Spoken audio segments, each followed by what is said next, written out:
الحمد لله الذي رفع قدر العلماء وجعلهم ورثة الأنبياء، وأشهد أن لا إله إلا الله وحده لا شريك له شهادة تورث دار البقاء، وأشهد أن سيدنا محمدا عبده ورسوله المصطفى صلى الله عليه وعلى أصحابه الوفاء وعلى من تبعهم بإحسان إلى يوم الجزاء. أما بعد، فأعوذ بالله من الشيطان الرجيم. بسم الله الرحمن الرحيم. وجعلنا منهم أئمة يهدون بأمرنا لما صبروا. صدق الله العظيم. بچھڑا کچھ اس ادا سے کہ رخ ہی بدل گئی، بچھڑا کچھ اس ادا سے کہ رخ ہی بدل گئی، ایک شخص سارے شہر کو ملا کر گیا۔ صدر محترم، اساتذہ عظام، علماء کرام اور محترم سامعین، آج میں آپ حضرات کے سامنے بانیان جامعہ حضرت مولانا غلام مستانوی اور حافظ اسحاق کی تذکیری کی سعادت حاصل کر رہا ہوں، جو جامع الفضائل، زبدۃ الفضائل، عمدۃ الاماثل، پیکر فضائل، مجسمہ دلائل، بعید الرذائل تھی۔ ایسی شخصیت علماء کی کئی فضیلتیں جنہیں حاصل، جو ہر میدان میں کامل، اخلاق کریمانہ کے حامل، سچائی کے قائل، ہمت و جواب کرتی جن کے رگ و ریشے میں داخل تھی۔ وہ شخصیات علوم قرآن کے عالم کی رسانی اور فنون دنیا کی شاہ مولانا غلام مستانوی اور حافظ اسحاق کی ہے۔ محترم سامعین،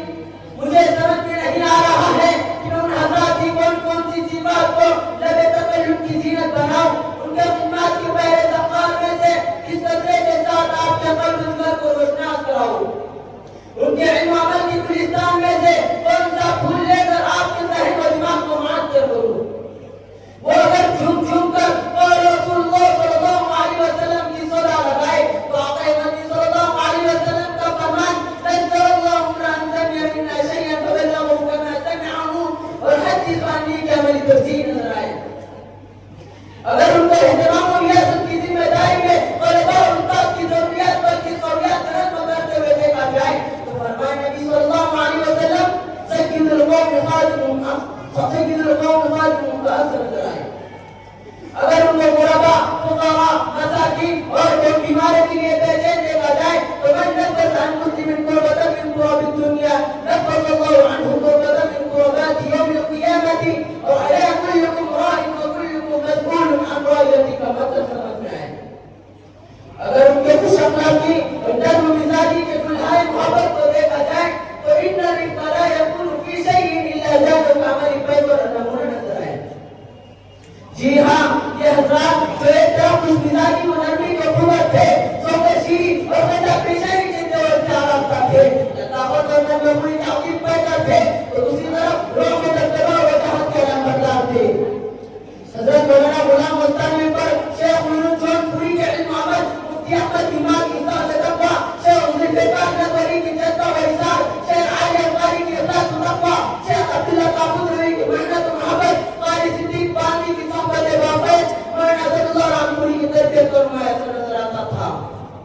ان کی شرورت کی جاپشانی، گلشن وطن کی آبیاری کی ان کا جذبہ قربانی، ان کے علم عمل کی زندگانی، ان کے اظہار و محبت کی فراوانی، ان کے وارثان علم نبوت کی قدردانی، ان کا عظیم جذبہ ایمانی، ان کے ایک ایک عمل کو عقیدت کا سلام پیش کرتے ہوئے کہتا ہے، کس کس ادا پہ جان دوں تو ہی بتا ہے جان جانا، کس کس ادا پہ جان دوں تو ہی بتا ہے جان جانا، تیری جس ادا کو دیکھتا ہوں وہ حسن کی تصویر ہے۔ حاضرین محفل، ان حضرات نے امت مسلمہ کی اصلاح و ارشاد کے لیے جہاں ایک طرف 6793 مساجد تعمیر فرمائی تو دوسری طرف ہندوستان کی 19 ریاستوں میں لوگ بیان و تعلیم اور حدیث قائم فرمائی، جن میں 30,000 کے متعلق سرور حاصل کر رہے ہیں۔ اب تک جامعہ اور اس کی فروعات سے 26,000 سے زائد حفاظ اور 7,000 سے زائد علماء سند فراغت حاصل کر کے ملک و بیرون ملک بہترین دینی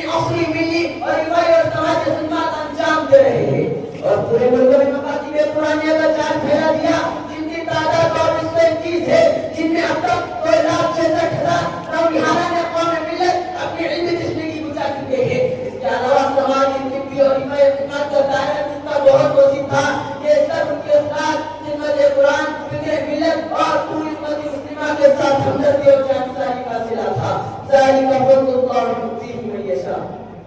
تیری طلب بھی انہی کے کرم کا صدقہ ہے، تیری طلب بھی انہی کے کرم کا صدقہ ہے کہ قدم اٹھتے نہیں اٹھائے جاتے ہیں. معزز سامعین، مجھے تاریخ کا اور اپنے بہت ساری باقیات اور باصلاحیت شخصیت نظر آتی ہے جن کی جدائی بلکہ کائنات کے لیے عظیم سہارا کی حیثیت رکھتی ہے اور ہر ایک کی جدائی کا نصیحت کے حسن منائل کا باعث ہے. مگر یہ سلسلہ کسی شخصیت پر رکتا نہیں بلکہ میرے آقا کے فرمان ذیشان لا یزال اللہ یقرص فی ھذا الدین غرضا یطعنهم فی طاعته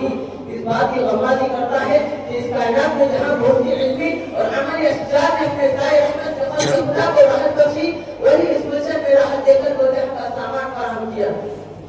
مگر تاہی اجل کے بلاوے نے اس مرد خلق